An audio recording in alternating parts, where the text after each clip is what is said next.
Yo, yo, yo, what up, Peep Squad? So today, we're gonna talk about March 8, 2021. The day Burger King shat all over women's rights. I still can't believe this is a thing. And, peeps, our world is an existential nightmare. They also got into this weirdly flirty Twitter exchange with the Wendy's Twitter account that culminated in Wendy's making a Baconator out of moon pies, and it is disgusting.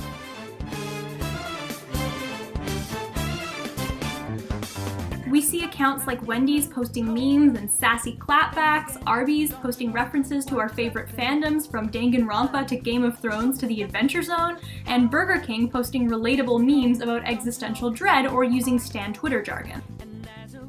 The first time I became aware of the whole corporate Twitter thing was with this viral Wendy's roast. Our beef is way too cool to ever be frozen. Your beef is frozen and we all know it. And then Wendy's disagreed and they responded, "So you deliver it raw on a hot truck?" Wendy says, "Where do you store cold things that aren't frozen?" And everybody went fucking bananas. Wendy's is roasting people on Twitter and it's just too funny. And honestly, its success makes a lot of sense. Because these corporations being weird and memey kind of in and of itself is a meme. Think about it. A lot of memes center around taking an iconic image and putting it into an out-of-character situation. I told you. You'd die for that. Yum. So when these iconic brands start posting weird memes that are out of character for a mainstream brand, it creates that same surreal scenario that makes you laugh.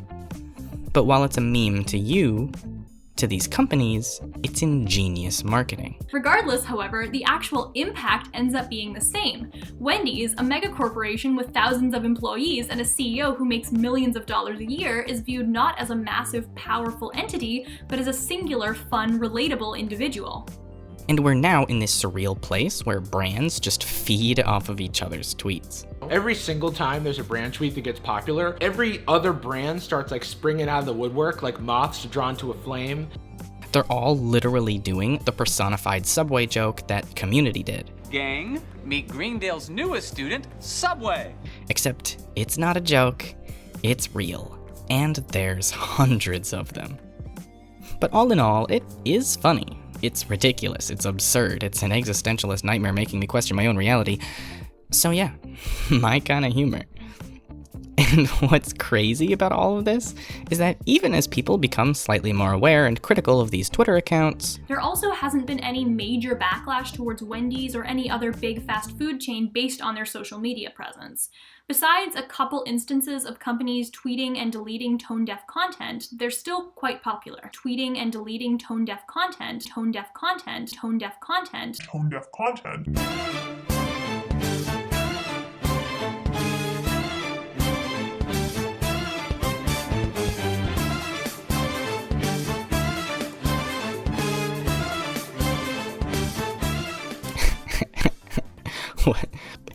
What the fuck? This can't be real. No. So I woke up that morning and I had a friend post this in Discord. And I'm like, this has to be fake. So first, I thought this had to be one of those jokes where the user pretends to be a corporate account to like parody it. They do this by changing the profile image and the name, but you can tell it's fake by the handle. But when I looked into it, nope, this is a real account. Verified, in fact. And not only was it very real, they kept defending their tweet. Like, they're getting backlash, a lot of it, and in my opinion, rightfully so, but they're just insisting on defending it. They're like an amateur cook who makes peanut butter and anchovy sandwiches, and when no one likes it, they whine about how everyone's tasting it wrong. Hey, PK, it's okay. You flubbed up, made a mistake, now own it, and stop. Please? And I think most people understand that this bait and switch was too much. And there were ways BK could have made the same joke, but probably gotten away with it. This person suggested putting the explanation within the original tweet itself. And I think even just putting a question mark instead of a period would have been a lot better. Not great, but better. But while obviously a lot of people did not like this tweet, there are a lot of people that say, I think you can joke about anything. I honestly think that there is no topic that is off limits in comedy that goes to race, sexuality, gender, whatever. So I have a question. Is sexist humor always bad? To be honest, I think the answer's no. And when we get mad, you always ask us if we're on our periods. I have to know whether you're serious or not. I wish I could menstruate. If I could menstruate, I wouldn't have to deal with idiotic calendars anymore. I'd just be able to count down from my previous cycle. Plus, I'd be more in tune with the moon and the tides. What you're saying is extremely misogynistic. Yes. Thank you. The Office has a lot of edgy humor, but considering it may be the most popular comedy of all time, it seems like no one cares. Yes. When I got my haircut chart, you asked me if I was a lesbian. Because, wow, that was one possible explanation as to why you got that haircut. There are very few people calling for The Office to be canceled, and it's pretty easy to see why. This joke is not on women, it's on Michael. The joke is just how socially unaware Michael is, and it's comedic because we get that tension of how will people react after Michael says the socially unacceptable thing. You don't want anything? My treat. Some panties or like a thong or G-string, T-back, get a nice bra, padded bra, see-through, push-up, lace, thigh-high, bustier, anything. Since the show itself is pretty clear about this sexist humor being bad, we are pretty much fine with it. You know, as that was coming out of my mouth, I knew that it was wrong. Okay, but what about Burger King? Since we found some sexist humor to be okay, what about here? When we look at the full situation, Burger King is pulling a bait and switch to promote their culinary scholarship for women. And the way Burger King wants you to read their tweet is probably fine, where saying women belong in the kitchen really means that more women should be represented in the male-dominated culinary field, which is really kind of a woke diversity take. But of course, this wouldn't be a joke and it wouldn't be controversial unless there were a second reading, which is the historical one, where the kitchen is symbolic of a domestic and subservient role within the household, and the statement, women belong in the kitchen, is reflective of the ideology that women should be prevented from going into academic fields or working higher paid jobs because their primary roles should only ever be as dutiful mother and wife. So people who get mad do so because they read this historical one, which is everyone's first reading, and they get mad because it seems like Burger King is espousing a sexist mentality. But Burger King defends themselves by saying, wait a second, you read it wrong. That's not what I'm actually saying. And since what they're actually saying is ethical, they claim that you shouldn't be mad. Now, language is complicated, and I don't want to go crazy deep into it now, but basically, communication works through two concepts: intention and perception. And when gauging the ethics of a statement, what we primarily care about is how that statement is perceived.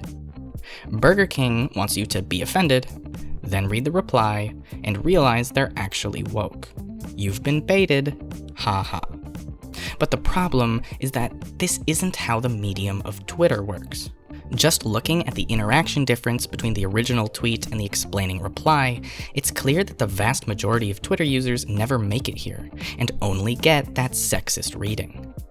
And even if we discount this difference, Burger King never technically denounces the sexist reading. They say, LOL, this is what we really meant, but they never explicitly say that they disagree with the other reading. Which means that you've got people like this guy in your replies. Now, maybe you think this is satire, and I hope to God half the people that liked it thought it was too. But when we look at the guy's bio, it's not looking good, fam. I'm sorry, but they don't belong in the battlefield. They belong in the kitchen. Like Caitlin Bennett tweeted out yesterday that she celebrated International Women's Day by cooking for her husband, like all women should do. Oh god. Oh shit. Oh, this is 100% unironic. Oh god. And is it just me, or does he just sounds gross? And you're not supposed to talk about that because that's fat shaming, and mentioning facts or opinions that hurt liberals' feelings out loud is a violation of the terms of service on the social media platforms. Forums. Not his voice, but just everything together. It's just nasty. Oh, by the way, he's not just sexist. Since black people make up, it's really more like 13% of the population, not 15. 13% of the population, by the way, which is responsible for 50% of the total. But you're not supposed to talk about those kinds of statistics out loud in America anymore. This 13% commits 50% thing, this is a gross misunderstanding of statistics that's supposed to imply that blacks are biologically more predisposed to violent crime, which is literally racist. This guy, Mr. Mark Dice, is literally brandishing on his chest, "I'm a fucking racist." Maybe he should sell that as merch.